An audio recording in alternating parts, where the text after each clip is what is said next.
اور اپنا دامن پھیلا کے اس کی رحمتیں مانگتا ہے، اسے محروم نہیں رکھا جاتا، بلکہ اللہ سب گناہ گاروں کو جہنم کی آگ سے آزاد کر دیتا ہے۔ دیکھیے، لیلۃ القدر ایک رات 1000 مہینے کی عبادتوں سے بہتر قرار پاتی ہے۔ اسی طرح دیگر مواقع ہیں کہ اللہ تعالیٰ اس امت کے لیے رکھے ہیں، رحمت رب بہانہ می طلب، اور یوں بھی پڑھا گیا رحمت رب بہانہ می طلب۔ اس کی رحمتیں قیمت نہیں مانگتی اور اس کی رحمتیں بہانہ تلاش کرتی ہیں، تو وہ اپنے بندوں کو بخشنے پہ آمادہ ہے اگر وہ اپنا دامن طلب پھیلائیں۔ قرآن مجید میں ایک مقام دیکھیے کتنا دل آویز ہے، فرمایا ما یفعل اللہ بعذابکم، اللہ تمہیں عذاب دے کے کیا کرے گا؟ اس کی یہ چاہت نہیں ہے کہ تمہیں عذاب میں مبتلا کرے، اس کی چاہت یہ ہے کہ تم اس کی چوکھٹ پہ آؤ، جھولی پھیلاؤ، اس سے خیرات اور رحمت مانگو، اور وہ تمہارے ماضی کے سارے گناہ معاف کر کے، ساری غلطیاں معاف کر کے تمہیں اپنی رحمتوں سے مالا مال فرما دے۔ تو وہ بندوں کو بخشنے پہ، بندوں کی مغفرت کرنے پہ آمادہ ہے اور اس کی رحمتیں بہانے تلاش کرتی ہیں۔ اللہ اکبر۔ اور دوسری جانب اس کے بندے، اس کے مملوک، اس کی مخلوق، اور مخلوق کی گناہگار اور نیکوکار اس کی رحمتوں کے طالب ہوتے ہیں، بلکہ وہ گناہ کرنے کے بعد جب معافی مانگتے ہیں تو اللہ کو یہ معافی بہت پسند ہے۔ معافی مانگنا، اس کے حضور اپنے دامن کو پھیلانا، وہ اس کو بہت زیادہ محبوب ہے۔ انسان کی فطرت کے اندر گناہ رکھا گیا ہے، آگ، ہوا، مٹی، پانی، یہ ان 4 چیزوں کا مرکب ہے۔ اس کے جو عناصر ہیں اس میں کبھی اعتدال قائم نہیں رہتا اور اس سے گناہ سرزد ہو جاتے ہیں۔ گناہ کرنے کے بعد بندے کا اس گناہ پہ اصرار کرنا، اڑ جانا، ضد کرنا، توبہ نہ کرنا، اللہ کو یہ پسند نہیں۔ لیکن اگر اس سے گناہ سرزد ہو جائے تو پھر وہ توبہ کر لے تو اللہ کو یہ بہت زیادہ پسند ہے۔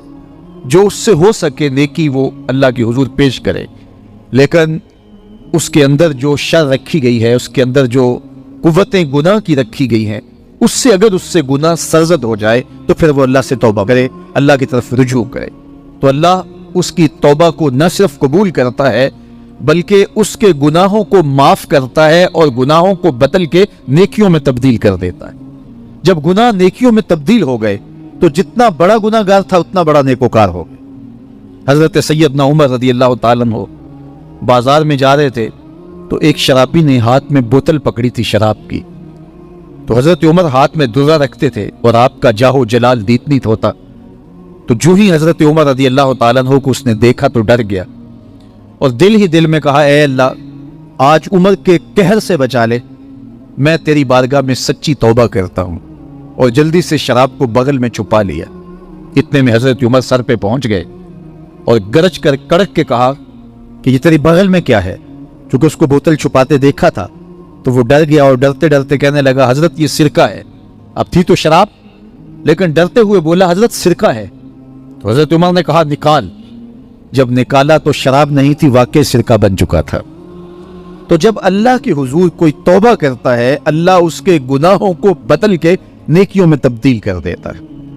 حدیث پاک میں آتا ہے کہ قیامت کے دن اللہ ایک شخص کو کہے گا کہ اپنا نامہ اعمال پڑھ، تو وہ نامہ اعمال پڑھنے لگ جائے گا، تو نامہ اعمال کے اندر چھوٹے گناہ بھی ہوں گے، بڑے گناہ بھی ہوں گے، تو اللہ سے حیا کرتے ہوئے، شرم کرتے ہوئے وہ بڑے بڑے گناہوں کو چھوڑتا جائے گا اور چھوٹے چھوٹے گناہوں کو پڑھتا رہے گا۔ جب وہ سارے گناہ پڑھ چکے گا اور کتاب ختم ہوگی تو اللہ تعالیٰ اسے فرمائے گا، میرے بندے تو نے یہ جتنے گناہ پڑھے ہیں میں نے سب کو بدل کے نیکیوں میں تبدیل کر دیا۔ تو بندہ کہے گا، اللہ ابھی تو میرے بڑے بڑے گناہ رہتے ہیں جو میں نے پڑھے ہی نہیں۔ فَضَحِكَ النَّبِيُّ حَتَّى بَدَتْ أَنْيَابُهُ، حضور جب یہ بیان فرما رہے تھے تو حضور اتنا مسکرائے کہ صحابہ نے حضور کی داڑھیں دیکھ لیں۔ تو پہلے وہ بڑے بڑے گناہ چھوڑے جا رہا تھا، لیکن جب اللہ فرمائے گا کہ میں تیرے گناہوں کو بدل کے نیکیوں میں تبدیل کر دیا، تو وہ کہے گا ابھی تو بڑے بڑے گناہ رہتے جو میں نے ابھی پڑھے ہی نہیں۔ تو جب کوئی بندہ اس کے حضور توبہ کرتا ہے، اللہ یہ نہیں دیکھتا اس نے گناہ کتنے کیے ہیں، یہ دیکھتا بندہ آیا میری چوکھٹ پہ ہے تو اللہ اس کے پچھلے سارے گناہ معاف فرما دے۔ اللہ اکبر۔ میرے اور آپ کے آقا و مولا نے اللہ کے حضور توبہ کرنے اور اس پر اللہ کی خوشی اور اللہ کی خوشنودی کا ذکر کرتے ہوئے ایک مثال بیان فرمائی کہ ایک شخص صحرا میں سفر کر رہا تھا تو وہ ایک درخت کے نیچے دوپہر کاٹنے کے لیے سستانے کے لیے رک گیا اور درخت کے ساتھ اپنے اونٹ کو باندھ دیا اور خود لیٹ گیا تاکہ دوپہر کاٹ لوں۔ تھوڑی دیر کے بعد جب اس کی آنکھ کھلی تو اس نے کیا دیکھا کہ اونٹ ماں ساز و سامان کے ساتھ غائب ہے۔ اب صحرا میں اونٹ کا گم ہو جانا گویا زندگی چلے جانے کے مترادف ہے۔ تو اس نے دائیں بائیں بھاگ دوڑ کے دیکھا کہ کہیں اونٹ کا نشان مل جائے، لیکن اونٹ کا نشان نہیں ملا۔ تا حد نظر کوئی انسانی آبادی نہیں۔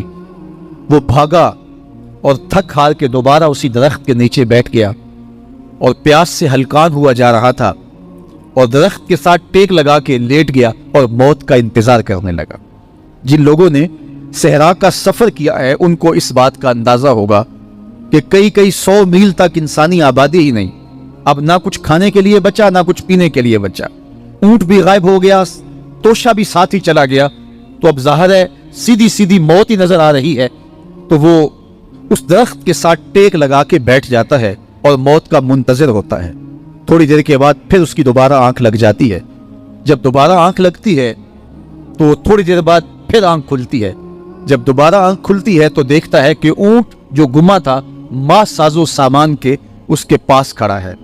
تو صحرا میں اس حالت میں اونٹ کا مل جانا زندگی مل جانے کے مترادف ہے۔ تو وہ اتنا خوش ہوا کہ خوشی کی انتہا نہ رہی، بلکہ مسرتوں کے ہجوم میں درک گیا اور کہنے کیا لگا، اللہم انت عبدی وانا ربک، اے اللہ تو میرا بندہ اور میں تیرا رب۔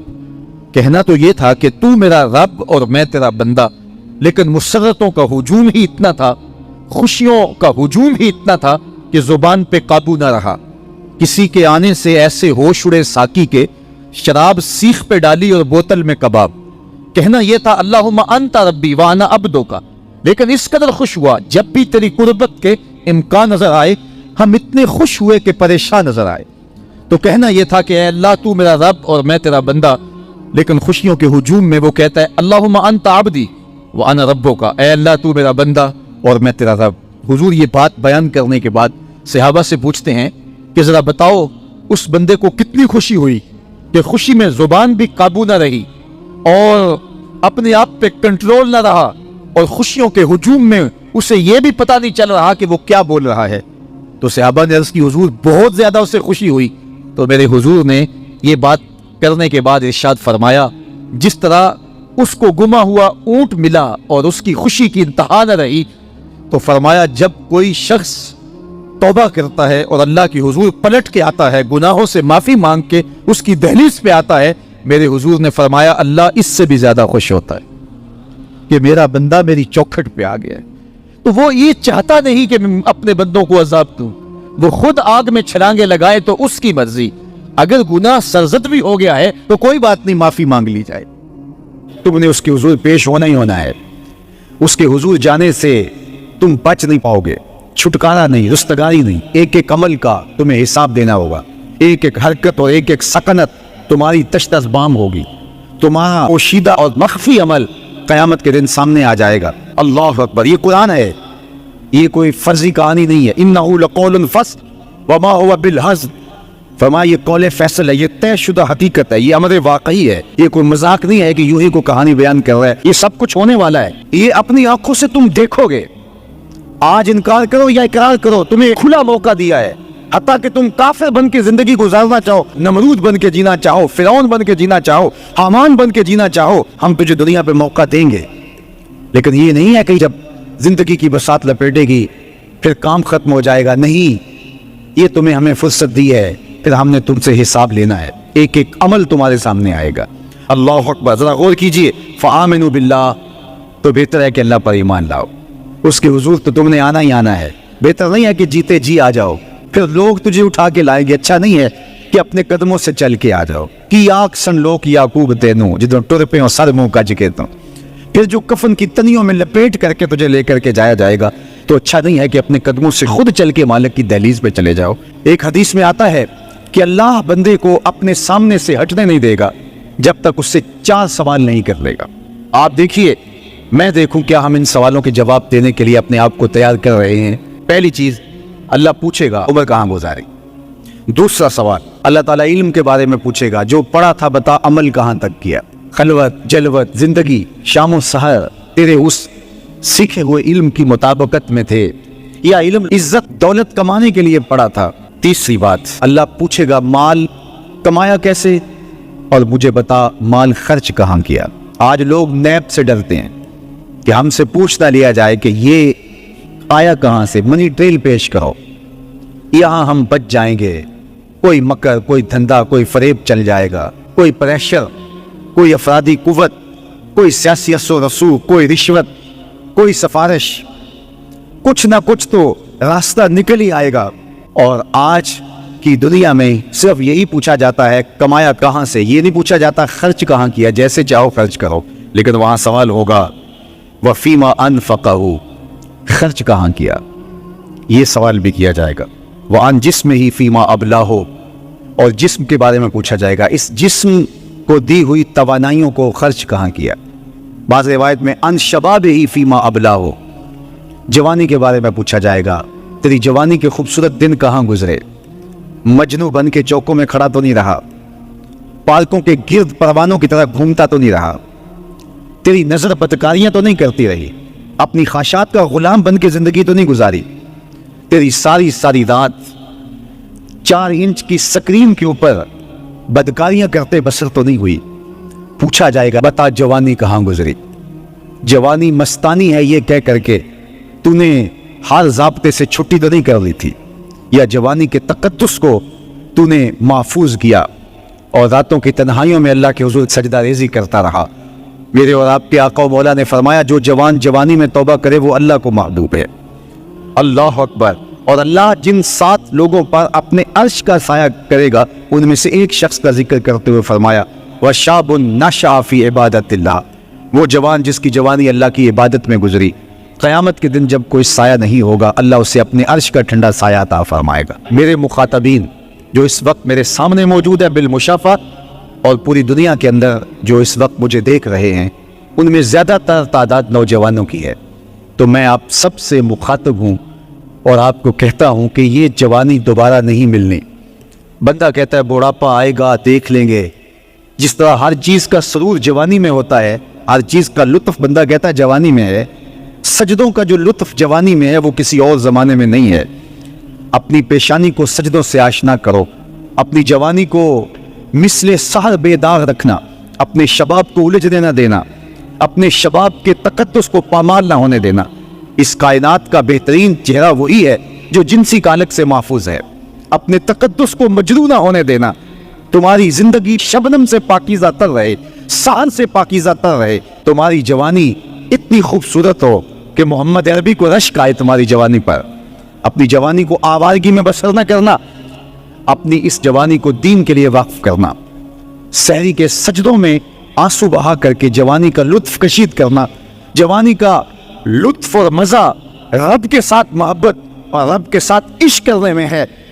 جوانی کے اندر دل کی بےتابیاں، دل کی بے چینیاں اور دل کی بے قراریاں ذرا مسلح پہ لے کے آؤ۔ عشق کرنا ہے تو کسی آوارہ سے نہیں، عشق کرنا ہے تو رب العالمین سے کرو، آمنہ کے لال سے کرو، تو پھر دیکھنا کہ یہ جوانی کیا نور بخشتی ہے۔